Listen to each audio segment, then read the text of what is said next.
Right, I've just got a new Toolpost kit for my Chinese Mini Lathe. It's the same one that I actually got for my Machifit. It's the Machifit DMC 250-000 gib type quick change Toolpost.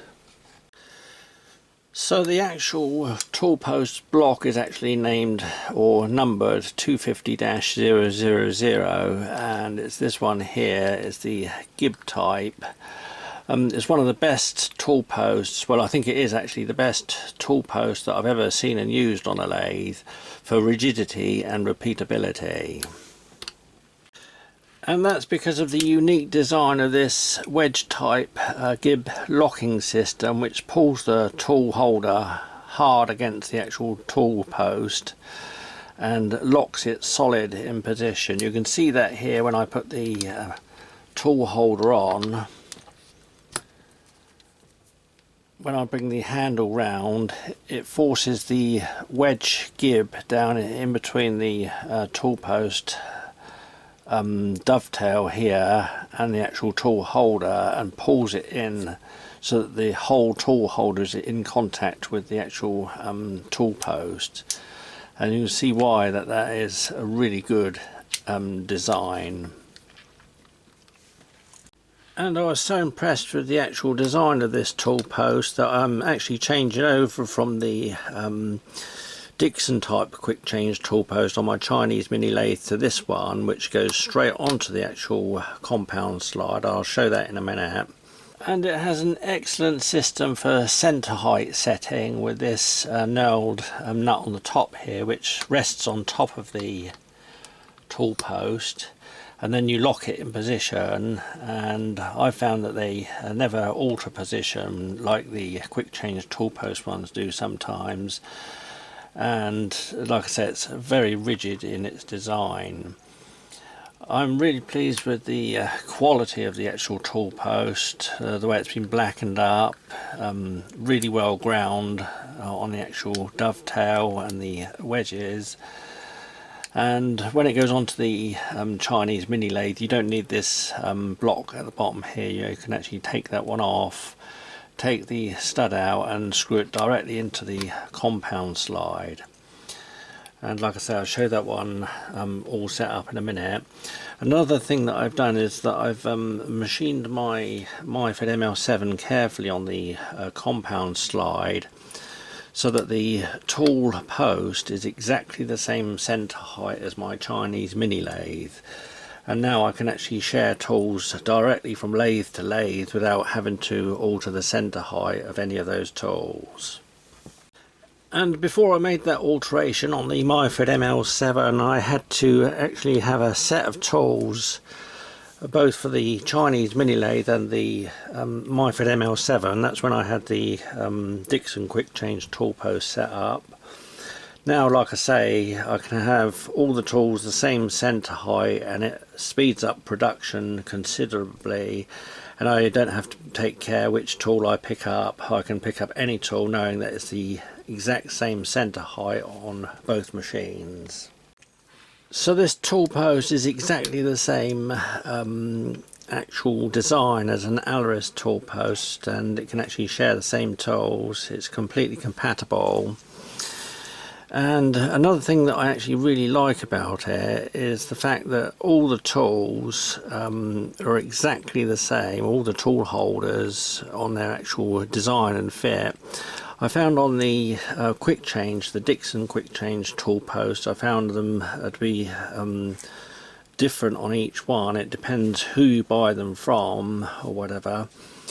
And you could find that one would fit nicely on the actual cam, another one wouldn't, and you'd have the cam locking lever or nut coming around too far. There was a terrific amount of alteration or difference between each tool holder I found, and it was very rare to get one exactly the same as the other.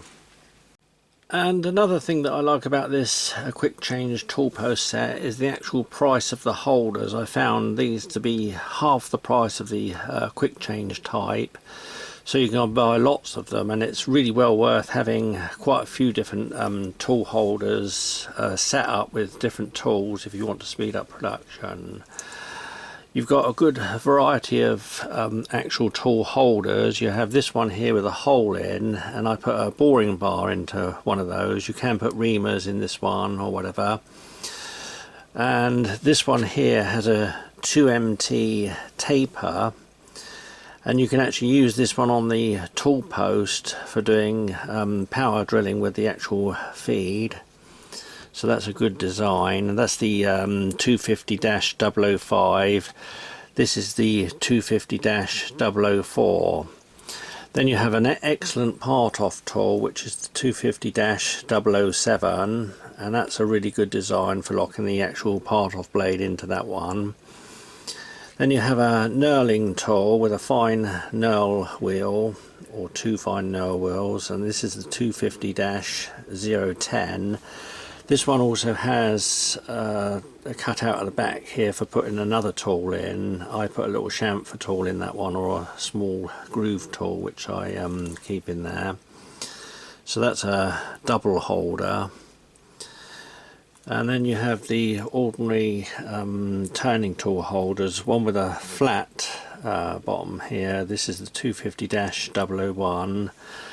And then you have the 250-002, and this one has a slight groove in that one for holding small boring bars, or you can use it to hold turning tools.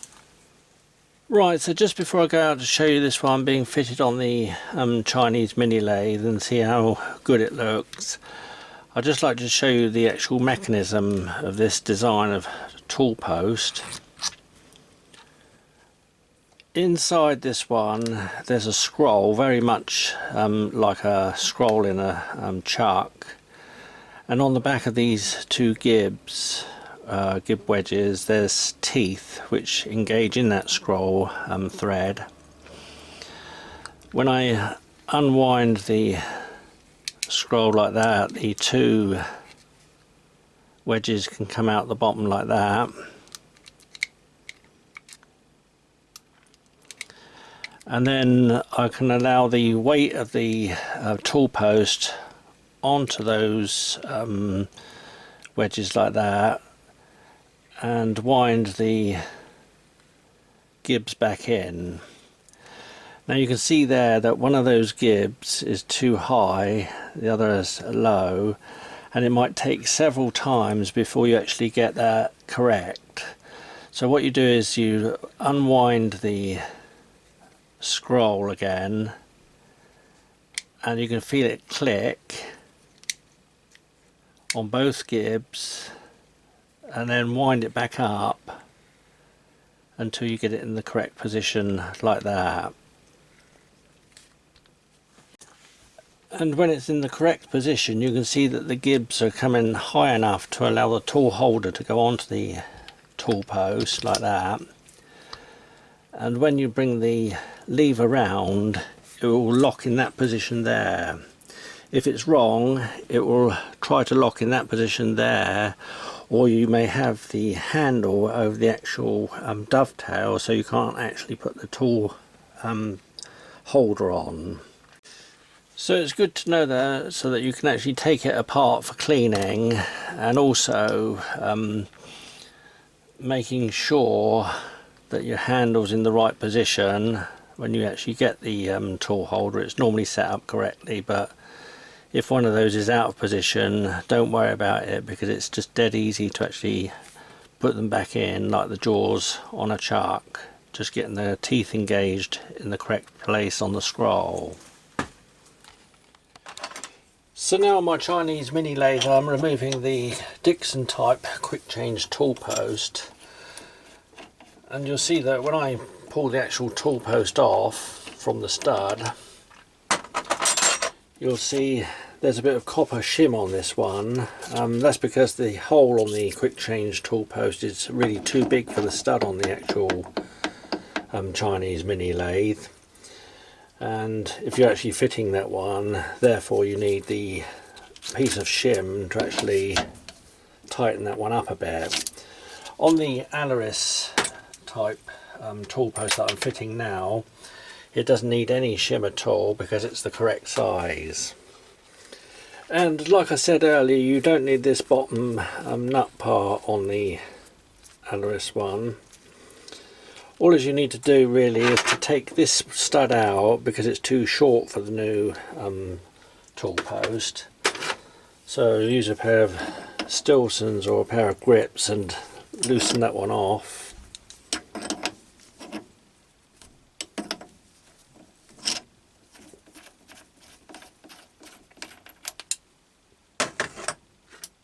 And you'll find the stud on the Machifit Aloris type tool post is the right size, so that one can screw directly into the compound slide on the Chinese Mini Lathe.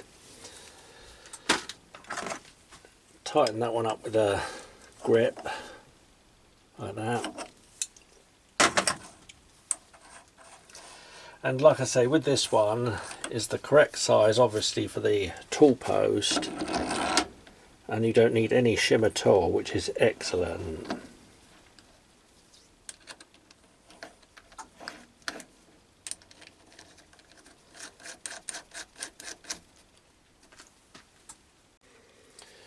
And I use a 14mm ring spanner on the top of the Machifit tool post to tighten it into position.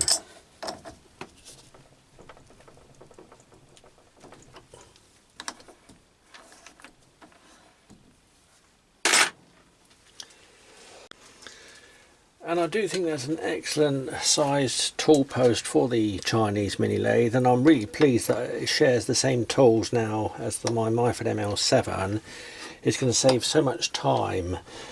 The only thing that I am going to do, like I did on the Machifit ML7 one that I fitted, I'm going to put a brass ball on the end of this one. It makes it much more comfortable and looks much more professional.